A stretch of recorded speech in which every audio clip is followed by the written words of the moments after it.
What is up, YouTube? It is your boy Ernest, aka the #1 Miami Heat fan, back with another episode of Miami Heat Talk.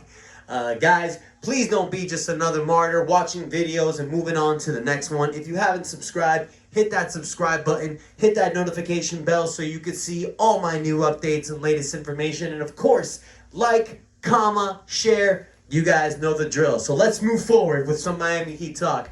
I wear this title around my shoulder because it feels good being a champion. I'm an independent wrestler, so I'm a champion to some companies. And Miami Heat, as you can see this banner behind me, we are three-time NBA champions because all we do is win, ladies and gentlemen. And that's exactly what this team has been proving for the last few weeks. It's been an incredible roller coaster since the All-Star break, guys. We have had incredible victories. We beat the Pelicans right before the All-Star break. Then we go in after the All-Star break with a full rest. This Miami Heat team has gone 4-0. Not too long ago, we just defeated the Cleveland Cavaliers 113-98. And what a beautiful thing to see that this team is looking 100% healthy. Oh, that's not true. Avery Bradley didn't play, which sucks. It's insane. You know, we've been hit by this injury bug all year. I know you guys know it. But you can see this team persevere, man. And it's showing you again exactly what I've said. This team is not a fluke. What they did last year in the 2020 season was incredible because it was team unity, it was chemistry, and that's exactly what this team has together. Guys, there's something else we got to give credit to. Jimmy Butler. You know, these little hints have been sprinkling around that Jimmy Butler is an MVP candidate. I'm not surprised, man. You got to look at these numbers. Miami were 6-12 when Jimmy Butler was out with the coronavirus. He comes back. The Heat have gone 16-6. Jimmy Butler's been averaging stellar numbers. The last 6 games, the guy's been averaging over 27 points, 9 rebounds, 7 assists, 2 steals. He's just having an incredible season, and I've said it in past videos. The man is a bad man. Jimmy Butler is doing his thing this year, guys. It's incredible to see how this team's unity is coming together. It's incredible to see that with the time that's gone by, and now the injury bug isn't really plaguing us that big, you can see how this team is rolling together. And one of my prediction, guys, has come true. I said it over 2 weeks ago that the Miami Heat will push to the 4th seed. And ding, ding, ding! The Miami Heat are the 4th seed in the Eastern Conference with a record of 21 wins and 18 losses. We are 4 games down from the 3rd seed. We're coming for you, Milwaukee. But man, what an incredible feeling. You know, we were down there 3rd to last in the Eastern Conference earlier this year, and to climb back like that, man, to persevere like that, it's incredible. You know, it's a collective team effort, and man, it's one incredible thing to see. And the fact that Miami Heat, they're just over a half a game from the 5th seed Charlotte Hornets, so it's not somewhere to get comfortable. But the Heat do have a nice schedule coming up.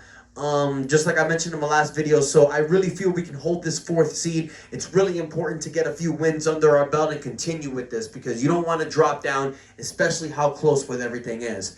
So incredible performance from the Miami Heat. Jimmy Butler had a career night in rebounds tonight with 12 rebounds. Bam Adebayo did his things. Everybody's playing dope. I see you, Tyler Hero, with that beautiful windmill dunk. You got Kelly Olynyk grabbing some steals, blocking some shots, hitting some threes. You know, this team is looking great together, and it's a really beautiful thing to see. Next thing I want to get into, guys, is there's some free agency rumors going on, and I want to let you know my opinion about it.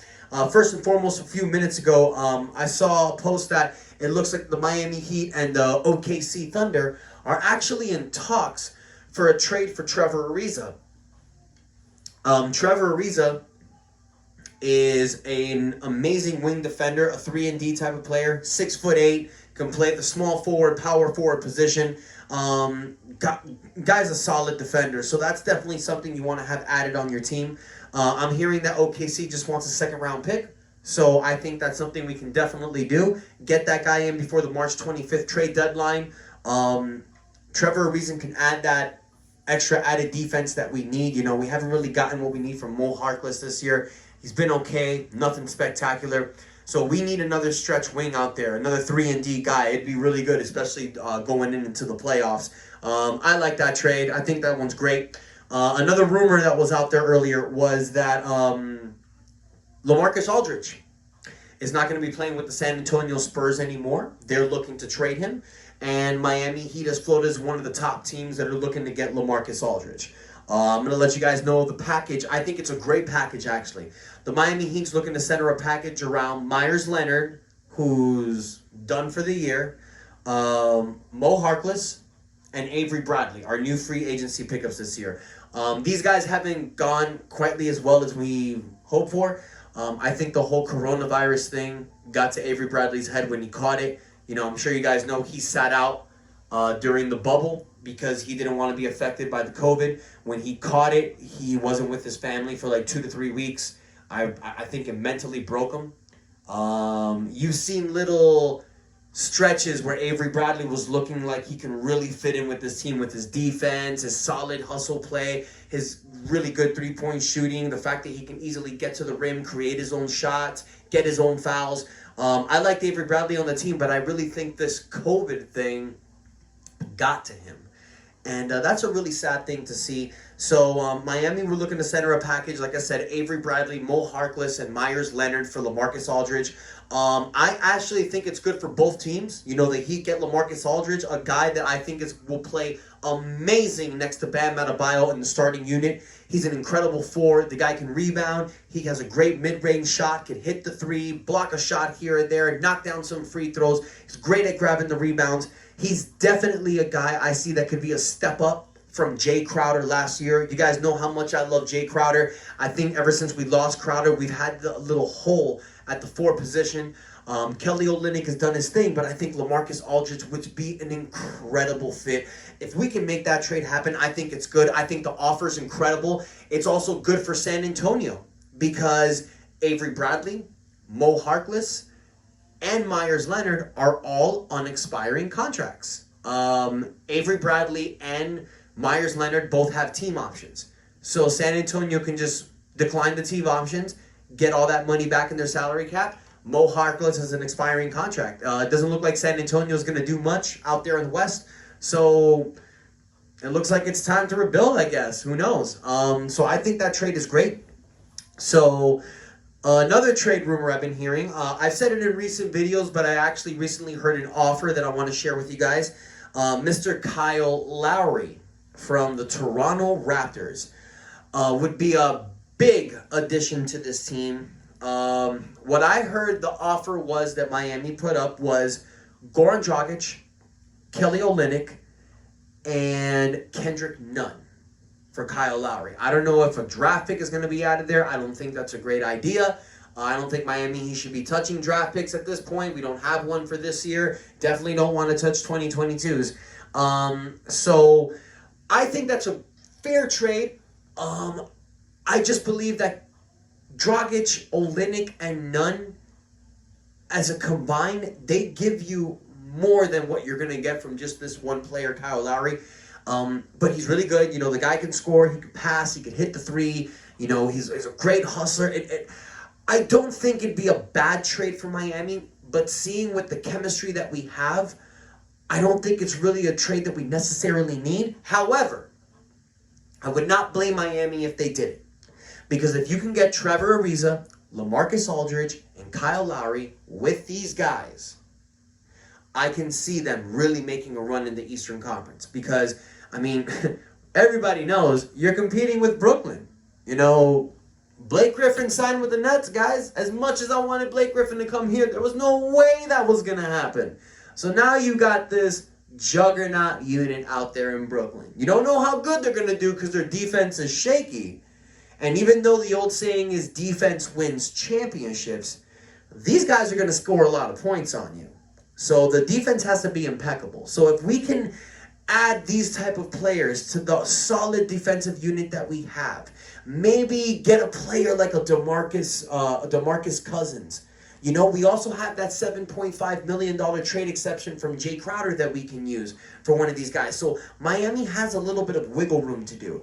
I'm hearing in the camp for Miami is not everybody's a favorite for DeMarcus Cousins, but you have that $4.75 million injury exception you got for Myles Leonard. Use it. You got to use it.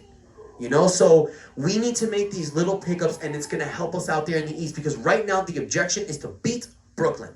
You know, I know Philadelphia is the number 1 team. Joel Embiid recently got hurt, but everybody knows out there it's Brooklyn. It's Kevin Durant, James Harden, Kyrie Irving, and Blake Griffin. Also, they got, you know, DeAndre Jordan. They have a stacked team out there. Joe Harris, who can hit the 3. They're loaded. So you got to do everything you can to possibly beat this team. Miami Heat, ever since Jimmy Butler has came back, has been number 2 in defense in the NBA. So the only way that you're going to beat the Brooklyn Nets is with impeccable defense. Kevin Durant is Kevin Durant, guys. James Harden is James Harden. And Kyrie Irving is Kyrie Irving. It's going to be really hard to beat them, but it's not impossible. Remember that. And the last rumor that I want to run by you guys is I've recently heard from Chris Mannix in Sports Illustrated that the Miami Heat are favorites to land P.J. Tucker. I've talked about P.J. Tucker in recent videos. Guy would be a great addition. You know, he has great defense. He can hit the 3-point shot. He can score. He can rebound. I wouldn't say it would be a bad addition, but from what I heard, Houston wants one of our young players and a first-round pick. So, no, if that's the case. The only young player I'm willing to give up in the trade is Kendrick Nunn. I don't know how you guys feel about that, but Nunn is a spectacular player. He's done really good. But if you can get something of high value, like a Kyle Lowry, like a Victor Oladipo, for Kendrick Nunn, do it. Because Kendrick Nunn is young. He's gonna play in a team for a very long time, and he's not gonna demand so much money in the market. So I'm pretty sure a team would be able to go ahead and retain his rights, and a team would like to trade for him. So that's pretty much everything I have to say, guys. I have a couple more videos coming up about different things I want to talk. But yeah, you know, the recap. The Miami Heat are doing great. We're 4th seed, 21-18. We're kicking ass. We're taking names. We're doing exactly what Miami Heat does. You know, we're the hardest working, most conditioned, toughest, nastiest team out there in the NBA. We've had that moniker since the mid-90s. We're going to keep pushing that towards our goal. And our goal is to make the 2021 NBA Finals. Every year, it's championship or bust with this team. We can do it. I believe we have to have the confidence and the swagger and the belief that we can do it, because in 2020, in that bubble, ain't nobody believed that Miami can beat Indiana. Ain't nobody believed that Miami can even come close to Milwaukee. Ain't nobody believed Miami was going to even come close to the Boston Celtics in the Eastern Finals. And guess what? We did it all. So if you don't believe, if you don't like it, don't worry about it. I'll see you in the playoffs when you're jumping on this bandwagon again. But for us real Miami Heat fans, the day one fans, just believe, have faith, and have confidence. We can do this. Guys, let me hear from you. What do you think? How excited are you that the Miami Heat has pulled off this 5 straight win victory? How excited are you that we've gotten to the 4th seed? What do you think about these free agency rumors that I'm talking about? Do you guys think some of these are good moves? Or do you think we should just leave this team how it is, see what we can do in the playoffs, and go on for next year? Because we're going to have about $27 million in the salary cap. We can go for a big player out there. Guys, I want to thank you for your support. Thank you for your love. Again, don't forget to like, comment, hit that subscribe button, hit the notification bell so you can get updated with all these videos. And until next time, it's your boy Ernest out, and that's enough said.